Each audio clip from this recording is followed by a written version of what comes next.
அப்பாவுக்கு தலைவலிக்கிறதாம். உச்சினியை வாங்கச் சொல்கிறார். அவளை எல்லோராலும் சுமக்க முடியாது.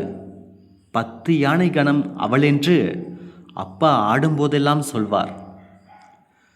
நாக்கை துருத்தி ஓங்கி ஒரு சத்தமிட்டால் மட்டும் அவள் இறங்கி வந்து விடமாட்டாள்.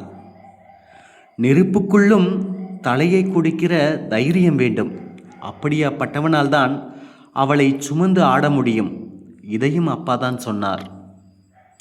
சின்ன பையன், என்னால் எப்படி முடியும்? பிடித்து இழுத்து காதுக்குள் அப்பா சொல்கிறார், அவளுக்கு உன்னை பிடிக்கும். பிடித்தவர்களின் உச்சியில் ஊறும்போது அவள் எறும்பாட்டம் குறுகுறுக்கத்தான் செய்வாள். துடிதுடிக்க வைக்க மாட்டாள். அதனால்தான் அவள் பெயர் உச்சினி.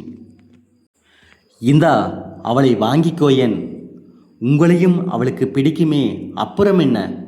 ஒரு எறும்பு ஊறியா தலை வலிக்கிறது உங்களுக்கு? ஆமாம், தலை வலிக்கத்தான் செய்கிறது எனக்கு. 1000 வருஷம், 1000 உச்சினி, ஒரே ஓர் ஆள். கொஞ்சம் கூட வலிக்காதா என்ன? ஒரே ஓர் உச்சினியைத்தான் தருகிறேன் என்றேன். வாங்கிக்க முடியுமா முடியாதா உன்னால்? சரி அப்பா, வாங்கிக் கொள்கிறேன். என் புல்லில் உறங்கும் பனித்துளியை உதறிவிடாத ஒரே ஓர் உச்சினி உங்களிடம் இருந்தால் கொடுங்கள், நான் தாராளமாக வாங்கிக் கொள்கிறேன்.